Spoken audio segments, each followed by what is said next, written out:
Dani, prințul Banatului, așa cum v-am promis, hit după hit, 2016.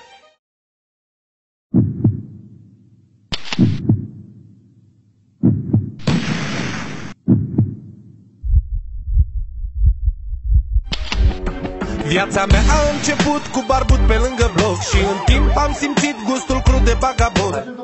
Bă, dar n-am țigări de mic, cum vă ăștia? Hai. Treci? Ce sunt ăștia?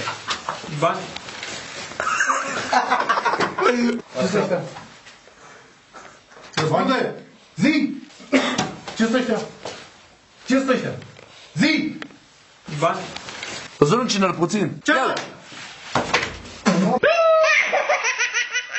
Nu am primit nimic de la mama, de la tata, așa am început să-mi iau în mână singur soarta. De mic copil să fac fapte și să risc.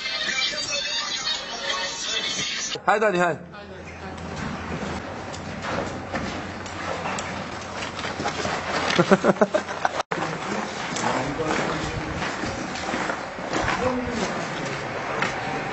Perfect. Faci prima la dreapta. Da.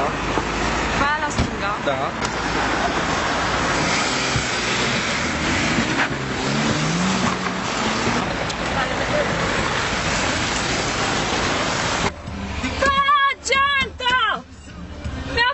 Am început să simt gustul banilor, din cauza lor era de atâtea ori să mor. Răutatea și firma mi-au adus bani, dar puterea banului mi-a adus și dușman.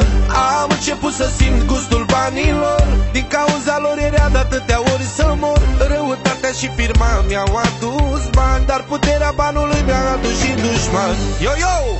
Dani, prințul Banatului, 2016. Am făcut melodia vagabonților care au crescut pe stradă. În ziua de azi trebuie să furi ca să mănânci o pâine, din păcate. Hai. Bun, la mașină, vin la mașină. Vin la mașină. Așa se dea. Da. O iau eu? Faci muie, faci asta.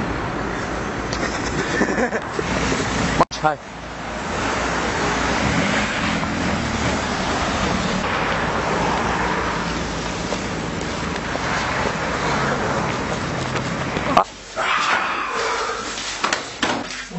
Una mie, până la baterii. Să nu înțeleagă oamenii, fraților, Băneasa, cea mai bună făină. Mamă, ce linii faci? Păi dacă tragi una de asta, Faci 3 pâini din asta. Dă-mă încoace. ce linii faci, mă? Hai, Dani, hai, Dani, tate, agită-te, hai, hai, hai, hai. La perete, la perete! La perete, toată lumea!